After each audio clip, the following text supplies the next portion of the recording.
Hello and welcome to the Lund University International Podcast. On the show, you'll hear from current students, alumni, researchers, professors, and many more special guests as we explore what it's really like to live, study, and work at Lund University in Sweden, a world top 100 university. My name is Tim Parker, and I am an International Communications Officer at External Relations. It's well known that student accommodation is one of the key topics students want to know about when applying for international degree studies here at Lund University. This comes as no surprise to us, and we pride ourselves in the service we provide to our admitted students to help them find housing so that they can focus on studies and live their best student life possible. Lund offers a wide range of housing options from Alio accommodation and AF Bostäder to Bopoolen and more. When admitted to studies, all students are provided with detailed information about how and when to find housing. But today, we're diving into one of the most unique setups of all here in Lund, a 17-person share house. We're joined by 3 international students who are living the experience firsthand, and they're here to share their stories, tips, and all the ups and downs of life with 16 other roommates. Welcome along to the studio, Fleur, Tia, and Arianna. Hi, I'm Fleur. I'm from the Netherlands. I study disaster risk management and climate change adaptation, and I've been living in Lund for just over a year now. Hi, I'm Tia. I'm from Australia, and I'm studying a Bachelor in Development Studies, and I have only just moved. This is my first semester. Hi, I'm Arianna. I'm from Italy, and this is my actually 3rd year, and I'm doing my master's in Animal Ecology. Nice. Thanks for coming into the studio. I'm really interested to hear your first impressions. What were they when you moved into a house with 17 people? Yeah, so I think before I ever moved in, I was pretty scared of the amount of people. I almost didn't choose the house because of the amount of people it had, because I'd never lived with that many people before. So it was kind of a scary thing. But the second I moved in and I met everyone, I think I kind of decided that it was actually a really good place to live. But I was really scared at the beginning. I don't know how it was for you guys. When I applied, I actually didn't realize that it was so many people. So I knew that it was a share house. And I was like, okay, cool, I'll apply. And then, in the interview, I was told. But I think it's been great. At first, when I moved in a little bit earlier than most people. So it was good because I kind of got to know people slowly as they moved in as well, or as they came back from the break. I was a bit worried because it was either going to be like 17 new friends or it was going to be a very uncomfortable time. But not knowing anybody in Lund, I was like, okay, I'll take this chance. Like worst case scenario, I can find just a new accommodation once I'm there. But I mean, I've been in this house for 2.5 years, so it went well. Nice. And I'm 17 people. That's quite a lot. And Lund is really, really international.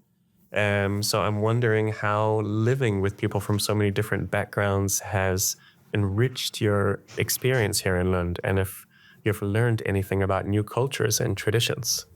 So we kind of have a rule that we cannot have more than 3 people per nationality. That's kind of the rule of the house. Okay, we want like cliques, or we try to really share our traditions and cultures. And we had people from all over Europe, but also Japan and Iran. Like there were this amazing couple from Iran that taught us a lot about their culture. Like they would make us taste this amazing halva. I don't know if I'm pronouncing that right, but it's an amazing sweet of like sugar and butter that was just so tasty. And they would make us try, I don't know, like saffron tea. Again, I don't know if I'm pronouncing this right, but I don't know, just, new flavors, new spices, Persian music. It was really wholesome. And what else did we talk about yesterday? It's been really cool. This is my first time coming to Europe, pretty much. So to have so many people from all these different backgrounds and, learning about different countries in Europe, learning about countries outside of Europe, it's really cool. Yeah, and what I really like is that we also really are interested in learning about those people's cultures and countries. Like last year I showcased the Dutch holiday of Sinterklaas to people, and it was really, really fun to see how into it people got. Like I wrote a poem and I got like the candies. And then this year, actually, my mom sent me some more candies because she was like, oh, your roommates loved it last year, so maybe they would love to do the tradition again this year. Or when we make food from our own countries, or one of our roommates, Fran, when he does a little cooking from people's countries, and he gets really into that. And I just think it's so nice to see how people want to also learn about each other's cultures and traditions. So I really, really like that. Yeah, also with the brunches, sometimes we do brunches where everybody cooks a dish from their own country, and then we all share and eat and talk about the dish. So yeah, in many ways, we really try to get to know each other and the background. So it sounds like you do have some traditions in the house as well. Like you mentioned brunch together. How often do you do that one? I guess for sure once a month, there maybe even once every 2 weeks. So yeah, it's wholesome. And then we have little themes like autumn brunch. So we do a lot of pumpkin and mushroom type of things, or Christmas brunch or spring brunch. I don't know. But we try to have different themes also to have fun with it. Yeah. And I think that also kind of gives people an idea of what to make a little bit, because otherwise it's maybe a little bit too broad, but everyone just kind of makes something, brings it. And it's a really, really nice way to just spend kind of a morning with the roommates, and you still have the rest of the day kind of to do whatever you need to do. But then you still have that time together, as well as being able to still do things outside of the house. What I love, though, is that even though it's a brunch, even though it's just in the morning, most of us then just hang out together for the day, because we're all friends and we all get on so well. So yeah, it's really nice to have that community. It was the before you're just putting some music in the kitchen and making the brunch before. Yeah, it's just the whole bonding moment. Exactly. It can be a little bit chaotic with the amount of people, but yeah. No, trying to set the table for 70 people is always a bit of a challenge. But it's fun. Crazy. We all squish in the living room. It's good. But we do have other traditions, right? What is it, TDC? Yeah. So TDC is short for Tour de Chambre, if I'm not incorrect. And it's something that in Italy doesn't exist. I don't know if it's somewhere else in Europe, but for sure it is in Sweden, or at least in Lund. And basically it's a way to get to know the house a bit better and the roommates a bit better. They also do this in corridor accommodations, where basically in each room there can be a game that's hosted by the person who lives there. And usually there is a theme. So we had a TDC, the theme was heroes and villains, or were the other teams? We had one with things beginning with T. Things beginning with T. We had a Valentine's Day themed one. And the unusual superheroes. Yeah, we had so many themes. So for example, for things that start with T, I don't know, in my room the game was TED Talks. So we had a slideshow for different groups of people that live in the house, and they had to improvise a presentation about things that they never heard before because they never saw the slides before. So that was the kind of game. And usually with the game, it's associated a drink. So it's a way to kind of get a bit tipsy together or super drunk. I don't know. It's up to each of us. But I guess since we're 17 people and there's a lot of rooms, we usually do pairs so that it's 8 drinks or 8 games. And so it doesn't last 5 hours.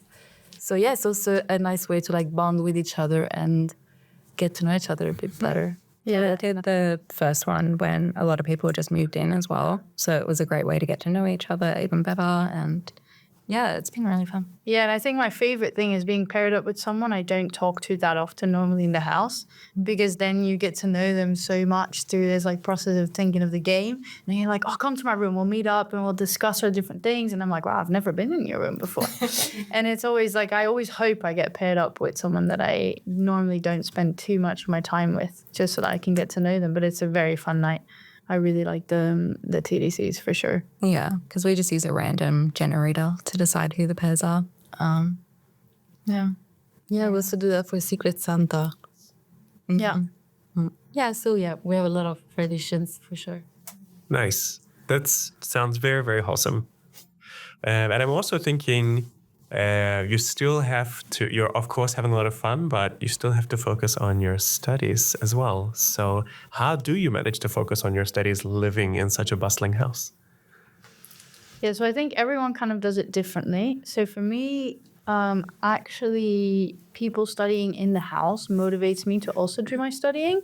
When I go into my room, I tend to be very distracted by everything happening around me, mostly my phone. But then when I go downstairs in the living room and there's other people studying, it actually motivates me to also go sit down and do the studying. I think it really helps that everyone in our house also just has to study and has to prepare for tests and for exams. So it actually motivates me to sometimes do a little bit more, but of course also sometimes I have to retract to my room if people are watching a movie or something, because then I also get distracted. But actually for me, I would say overall it is a motivator even to have so many people around me that are in the same boat.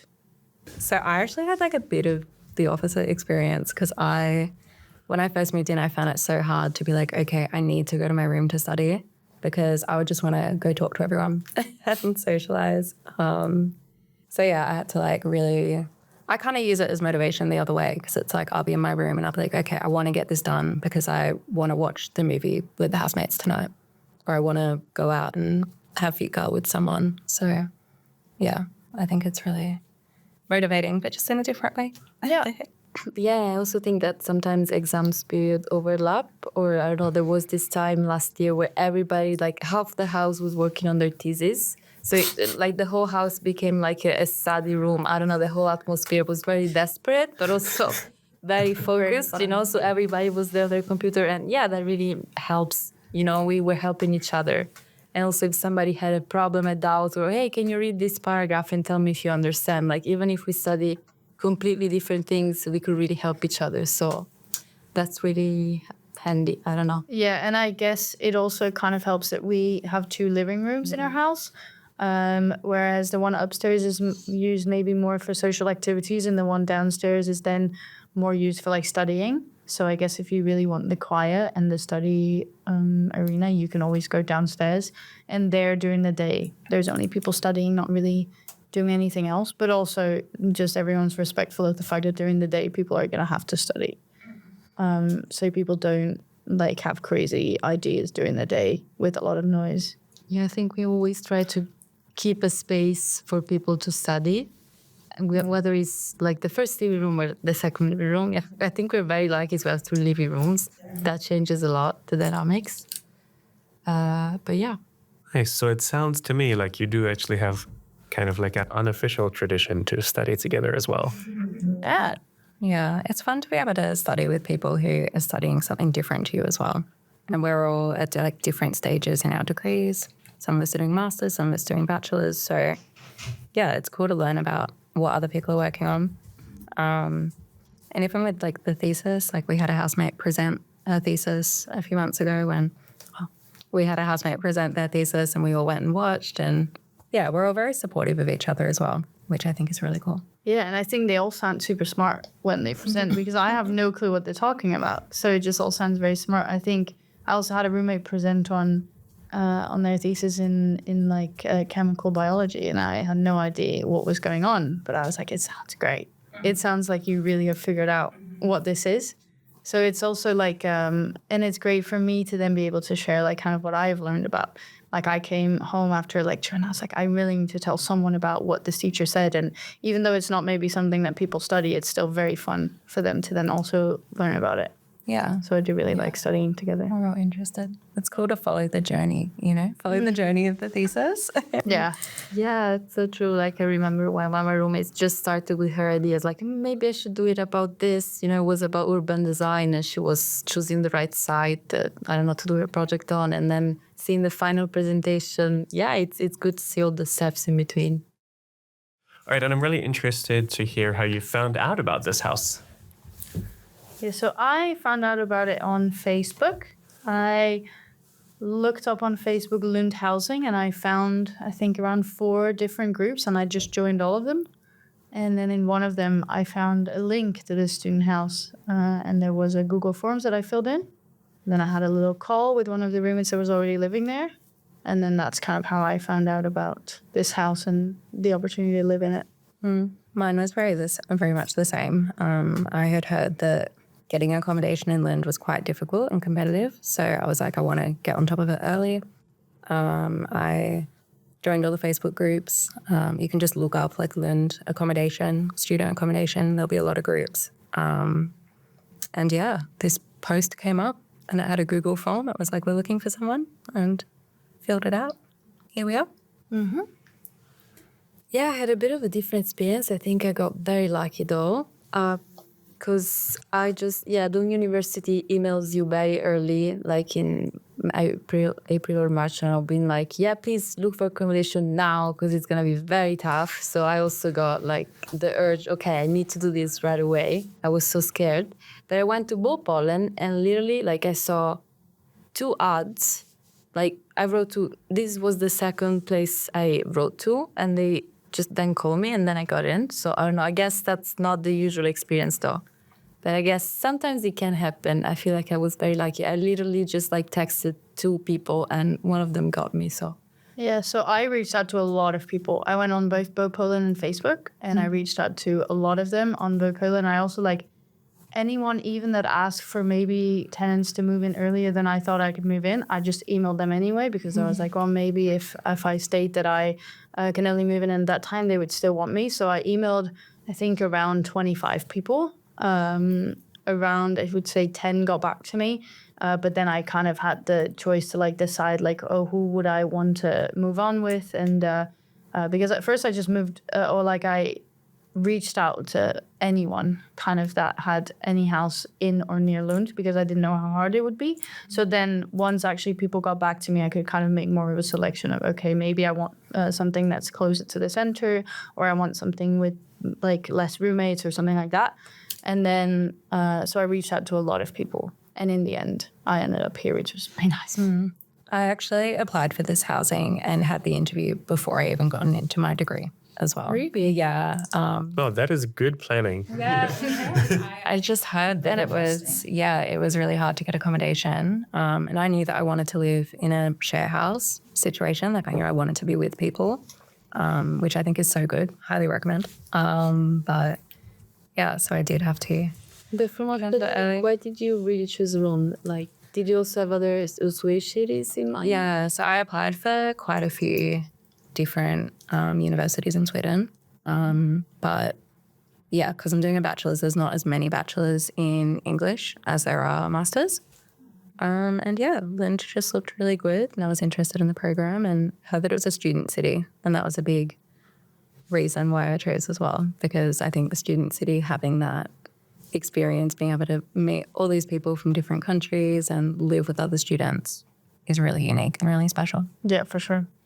But I love that. Like, what if then you got in Uppsala instead of Lund? Then I would have had to have emailed and been like, sorry.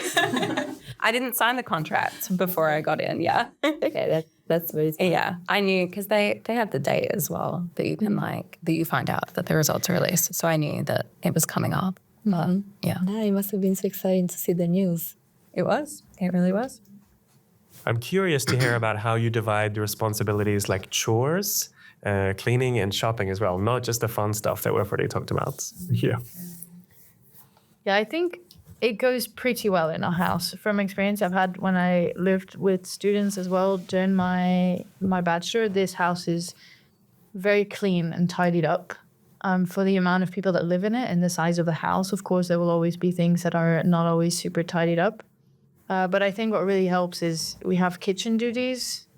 So every evening, one of the roommates is responsible for kind of cleaning up the kitchen. So that does not mean that people can just leave their stuff, but it means that, you know, the trash is taken out and the surfaces are kind of wiped and the dishwasher is emptied. So I think that really helps us in kind of keeping, because I think that's the common space that gets the most dirty over time. And I think that really helps. And it's just nice because when you live with that many people, you do it like 3 evenings in 2.5, 3 months. And then you don't have to kind of think about it the other nights. So that's actually my favorite. I love when other people have kitchen duty. It's great. It feels like we never have to do it. Like it's very, very. Like low effort, high reward. What's that? What's saying? Yeah. I don't know.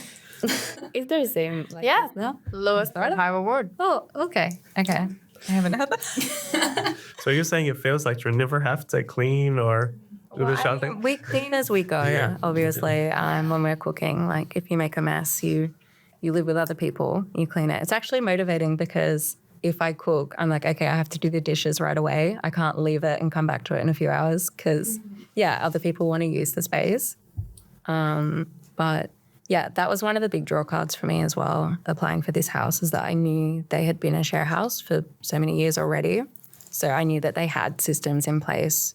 And because it's so many people, like we do have to have a bit of a routine. Yeah, for sure. Yeah, and also we have like 2 WhatsApp group, and one of them is just for important stuff. So for example, if toilet paper is finishy or something like that, people just spread it in the group chat, and the first one who's in the supermarket, they're gonna buy it. So it's really, it's a system and it works, and nobody's stressed about this. It's really chill. Like, I don't know. Yeah, and what I think is nice about that is that some of the cleaning supplies that would just be really inconvenient to get 17 people separately, like toilet paper and things to clean the kitchen, they're included in our rent. And then we kind of take it off our rent at the end of the month from the landlord when we buy stuff like that.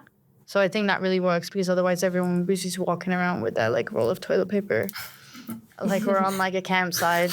So I really like that we have some shared things. And we have a cleaning lady, which probably does Have a cleaning lady that comes. She saved us.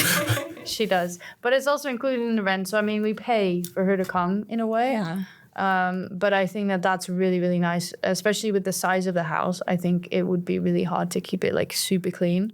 So I'm really happy that she comes and cleans the common areas. And I think that also motivates us to keep it a little bit more clean afterwards. Yeah, it's once a week. And also for her, like, we don't want her to really have to go through a lot of stuff. If we leave cups around, or like if the living room is a mess, I don't know. So also the fact that she comes makes us motivated to keep clean, so she doesn't have to do extra work unnecessarily. We want to impress her. We want her to be so proud of us. Is she proud of you? I don't know.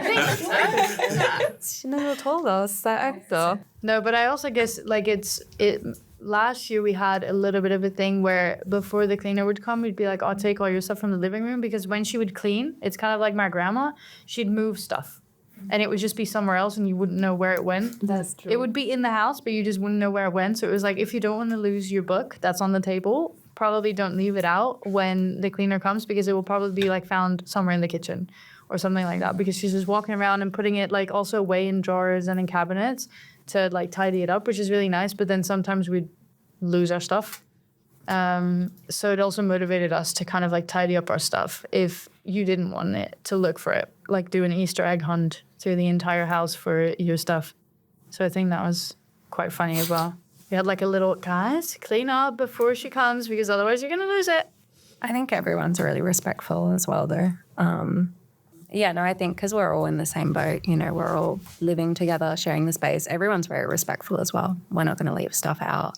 We're going to clean up and, just help each other. Nice. And on that note, you said you're all in the same boat. I mean, but living with 17 people could eventually lead to perhaps conflicts or irritation. So I'm really interested to hear how you handle conflicts and set boundaries.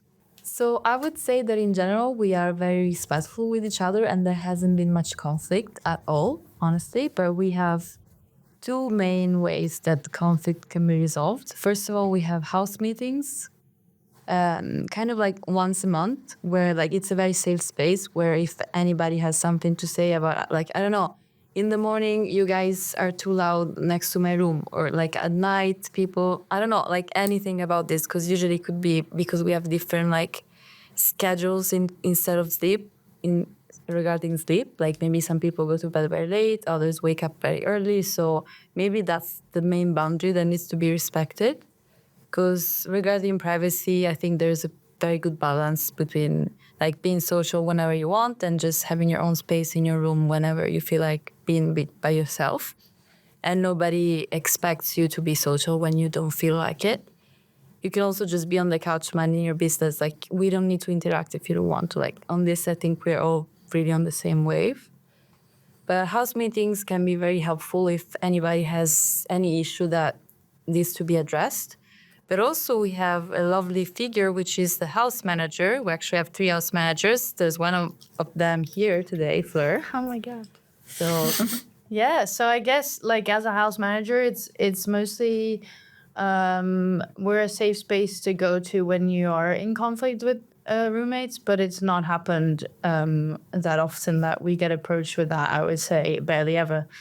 But I guess what we mostly deal with as well is whenever we would have conflict or like disagreements with the landlord is when, because of course it's hard for the landlord to maybe speak with 17 people that all have different opinions and different concerns. So also in these house meetings, but also just through conversations in our house, whenever there is any concern, anything is broken, or there's anything that we want to talk about with the landlord, the house manager just kind of take that lead. And it's also the landlord knows who the house managers are, and he's in very close contact with them. So I guess for him, it's also easier to kind of know who he's talking to and know what he can expect of that person he's talking to. So I guess we've not had a lot of conflict with our landlord, but whenever there's anything broken or something that he's not been fixing for a while, and we kind of want to put some like speed behind it, then it's the house managers that kind of reach out for the roommates, kind of. So I think that's the second thing, yeah. And it's the house managers that do the interviews and actually decide who's going to live in the house as well. And like in that Google form, like you fill out all the practical things, like when you want to move in and what you're studying and stuff. But it's more just like, what are your interests? Like, what are you like as a person? And then we can pick people that are like-minded and people that we get on with, be friends with. So I think having that definitely stops the potential for conflict. yeah. Yeah. That's very wholesome. That's so wholesome. And how do you also balance your need for social time with the need for privacy when you live with so many people? I think it's surprisingly easy because we all have our own room. So if you don't want to talk to anyone, you can just go to your room. But also, as I was saying before, like you're not expected to socialize. So like if you're in the kitchen, and you, of course, in the kitchen, there's always going to be somebody cooking. Like it's really hard to cook by yourself. But if you don't want to interact with anyone, like I think nobody expects you to chat or talk if you don't feel like it. Like I think on this, we're very respectful. But it's nice because if you feel like socializing, then you know that if you just go in the common area, you're going to find somebody and it's going to be a nice chat. But also you can just mind your business. Like, I don't know, on this, I think we're very balanced. Like, nobody expects you to be social, but if you want to be social, you're always going to find somebody. Yeah, and I think for me also it kind of changed over time. Like in the beginning, I had way more need for privacy, maybe also because I didn't know people that well yet. So I was in my room a lot, and when I came down, often I would be either on the phone or I'd have my headphones in. But then once I started to get to know people and started to become friends with people, that's when I wanted to be social because I wanted to talk to my friends about my day. So now whenever I come home, I drop my bag off in my room and I don't go back in there until I go to bed, kind of. So it's also this balance of like, I maybe don't want as much privacy anymore because you've all become my friends. And then I just want to talk to my friends about everything, and I want to play games, and I want to, do all of that. So I think for me, that's the thing. But I also know that there's roommates that just value their privacy way more, and maybe you would see them in the common areas less. But I don't think that makes them less of a roommate. We're also like still, whenever they join for social activities, I think we still bond in the same way, even with those that kind of maybe are more like introvert instead of extrovert. It's so nice. I love the socialness. I've only just moved in and I'm already worried about how I'm going to live a life not living with so many people. It's a community. I also cannot imagine my life without. I'm like living alone, not saying the name of the house, right? No. But yeah, I cannot imagine my life without this community, actually. Yeah, I don't want to live alone, or I don't want to live with like a few people. What am I going to do? Well, you still have a few more years left in your degree, right? Exactly. So, Yeah. And the boring stuff as well. Financial responsibilities, they're also a part of life. How do you balance and handle those things like utilities, rent, and other group expenses? So I'd say like almost everything is included in the rent. No, I'd say everything, right? Yeah. So like the cleaning service, the rent, and the electricity is really everything. I guess for extra stuff that we want, like I don't know if we want to buy a new French press for us for the house or a speaker or anything like this, it's really useful to use the punt money. Because here, like another thing that in Italy doesn't really exist, like there's pant money here, which is awesome also because we're so many, so we accumulate a lot of pant. So that's really useful whenever we want. Or if something breaks, but it's like, it's personal, then we can also repay it with this thermal. Pant money here in Sweden is when you recycle the bottles and the cans, and you get, I don't know how much, it's like 10 krona maybe? 1 krona. Not as much as I thought. 1 crown per bottle. Yeah. And I think it can even be like a little fun activity to hand it in. Like you go with 2 of you and you just at the machine for half an hour, just throwing in the bottles because we go way too little. But no, I guess that's really nice. And also like when anything would change for the rent, and then there are house managers that can discuss it with the landlord again and then communicate it with people in a house meeting. So there's never like changes to the rent without anyone knowing about it. Because we get increases at the beginning of the year. Like I think a lot of houses and living spaces do. But it's never done without like anyone knowing about it, and it's communicated like even a year in advance. So it's quite nice. You can kind of prepare for the money you're going to lose. But no, I think it's pretty nice. And also with like when we do a lot of like group expenses, if it's not for the pump money, I think we always have ways to like pay each other back. At some point we had a try count as well where you can put in what you've paid and then the app kind of calculates how much people owe each other. And then at some point we would like calculate how much people owed each other and we would pay each other back. But I think most of the time also people pay for their own stuff just to make it easier also with the different currencies that we normally use. I think it's easier if people pay for their own stuff.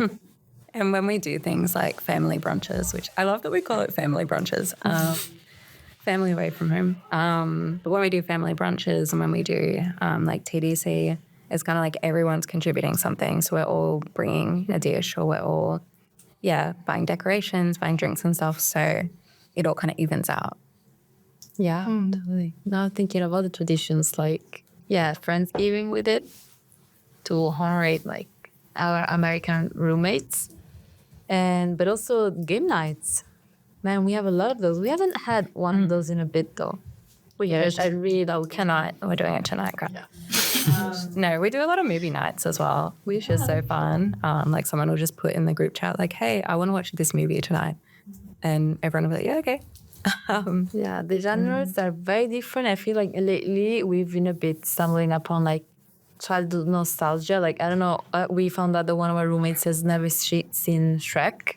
So we just went with the Shrek marathon, like very deep in, and it had a lot of fun. Yeah, and we did Harry Potter when we found out that I had never seen Harry Potter, and then we were like 13 people on a couch watching these movies, and everyone was staring at me, waiting to see my reaction, and I was a little bit stressed out. No, it is very nice, and I've seen more movies since moving in here than I have seen in my life. Like same actually. Yeah, watching a lot more movies than I used to. But yeah, it's really nice. I feel like we have trends in the house too. Like we'll have something that we'll all kind of be into. Like when you're watching Chaos and everyone's all into the same thing, which is fun. Like little inside jokes, which I think is also very funny. Yeah. And do you think you've developed any life skills living with this many people? Yeah, I feel like everybody's doing something from somebody else. Like for me specifically, I'm a bit ashamed to say this, but I cannot really cook. You know, as an Italian, I get insulted a lot by this. But I mean, what can I say? I'm not a good cook. But here, like, there's so many people cooking amazing dishes. So I feel like I learned a lot. I really improved.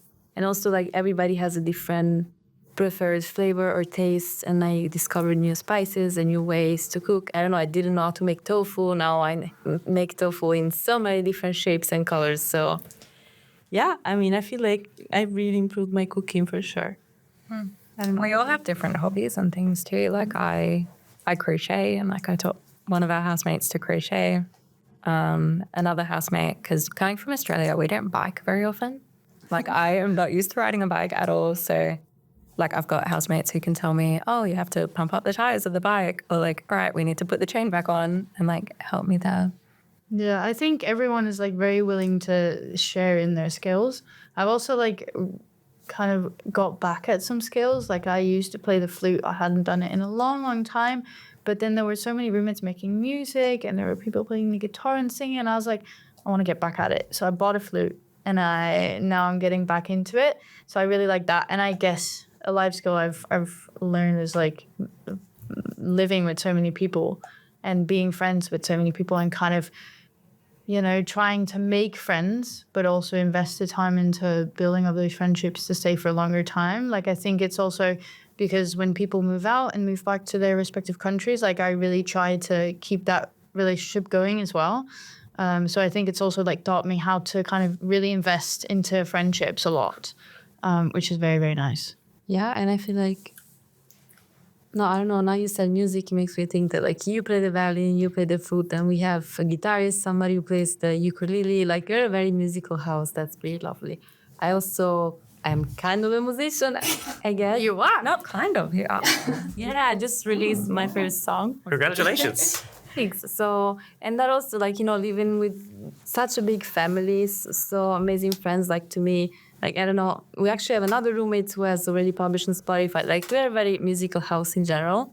But to me, it's been really important because, I don't know, I guess it's very vulnerable to just share something that you wrote and then that's been produced. And so, like, being able to do that with the support of, like, 17 amazing roommates, I don't know. I mean, not just roommates, like friends, you know, it's been really lovely for me. And it was, like, the transition to be, like, public on the internet with my music. It's been amazing. Thanks to you guys. And now we would just play the song while we were just cooking in the kitchen. Like, I don't know.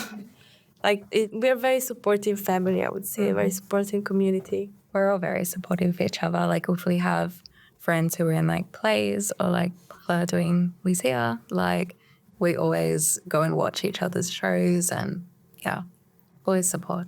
Yeah, it's very nice because it makes you feel like so appreciated. Like when one of our roommates texted about a play that he was in, and it was like, I think 10 people bought tickets instantly. And then when a roommate and me are in a choir and we're doing performances, then it was also like, oh yeah, you can just buy like 11 tickets and then I'll just come and watch. And it's so nice to kind of get that support. Also, in when you're trying out new skills, I guess, because I also for the theater and for me the choir, it was like new skills that the roommates were developing, and then it's nice to kind of have people that are so supportive of you trying to get into that new skill. It's very, very nice. Yeah. Perfect. Well, that's fantastic that you support each other, and it sounds really, really wholesome. Thank you so much for coming in today and sharing your experience. Do you have any parting words for us? I think if you're a new student, definitely try to live with other people if you can. Yeah. I was a little bit worried because I feel like I'm a little bit more introverted. But given, how long the winters are, how dark it is outside, I think it's really important to live with others and have that social life. I think living with other people, being able to meet all these people, even if maybe in school you're not the most like social, if you also have these people at your home, it's amazing. I would suggest living with people. It doesn't have to be 17, but just a few. I agree, because then you don't just get to know Sweden and Lund, but you get to know, Germany, the Netherlands, Japan, India. Like really, you get to know the whole world, like being here and living with other people. Perfect. Thank you so much. Thank you. Thank you. Thank you for having us. Thank you for listening to this episode of the Lund University International Podcast. If you're interested in learning more about Lund University, you can go to our website, lunduniversity.lu.se. You can also follow us on social media on Instagram, Facebook, YouTube, and X. And you can connect with our amazing student ambassadors on Unibuddy. Don't forget to subscribe, and we look forward to bringing you a new episode very soon.